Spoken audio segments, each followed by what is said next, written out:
We now move on and we stay in Europe, where German Chancellor Friedrich Merz has voiced some concern over the direction of French politics ahead of the 2027 presidential elections.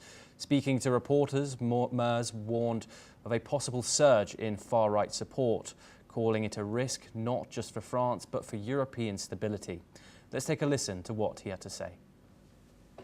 Vorstellen kann. Ich mache kein Geheimnis daraus, dass ich mir einen anderen Ausgang der polnischen Präsidentschaftswahlen gewünscht hätte. Und ich gucke mit einiger Besorgnis auch auf Frankreich. Aber das alles steht natürlich auch unter dem Vorzeichen, ob diese Europäische Union in den Augen der Mehrheit der Bürgerinnen und Bürger unserer Länder in der Lage ist, die Probleme unserer Zeit wirklich zu lösen. Und es gibt ja... Und wenn wir gleichzeitig zeigen, dass diese Europäische Union auch ein Raum von Innovation und Wettbewerbsfähigkeit wird, wenn wir den Frieden nach innen und nach außen sichern, wenn wir den Wohlstand unserer Bevölkerungen weiterentwickeln können, wenn wir zeigen, dass diese Europäische Union aus ihrer Gründungsgeschichte heraus handlungsfähig ist und jetzt in der Außen- und Sicherheitspolitik auch handlungsfähig wird, dann werden wir in der Lage sein, diese Anfechtungen von links und von ganz rechts abzuwehren. Aber das liegt. The comment comes amid growing momentum for Marine Le Pen's national rally, which recently scored strong results in French legislative polls. Berlin remains wary of any political shift in Paris that could challenge core EU policies or weaken the Franco-German axes at the heart of the bloc.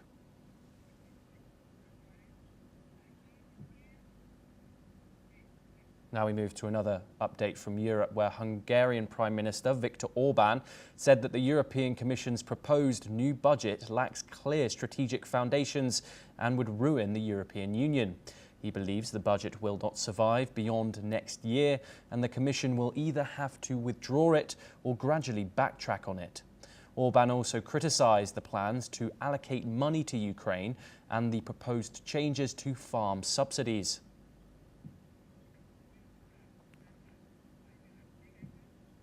Now let's take a look at some stories from the world of the Indo-Pacific.